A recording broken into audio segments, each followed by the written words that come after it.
তো ঈমানের সাথে সম্পৃক্ত ইলমকে ইলমুল আকায়েদ বলা হয়। ঈমান কি জিনিস? আমানতু বিল্লাহি ওয়া মালাইকাতিহি ওয়া কুতুবিহি ওয়া রুসুলিহি ওয়াল ইয়াউমিল আখির। রসুলকে আল্লাহর প্রদত্ত একজন বার্তাবাহক, এইটা মানার নামও ঈমান।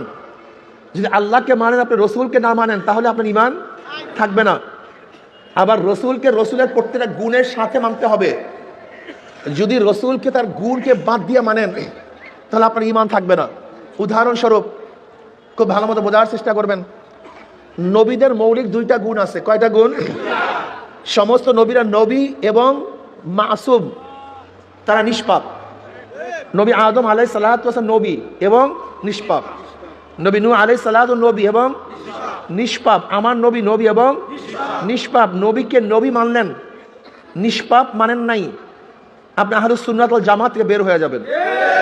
কথাটা বুঝাতে পারি?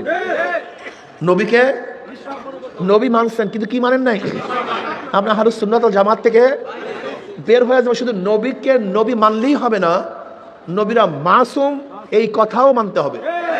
কথা ঠিক আছে না? আমার নবী নবী,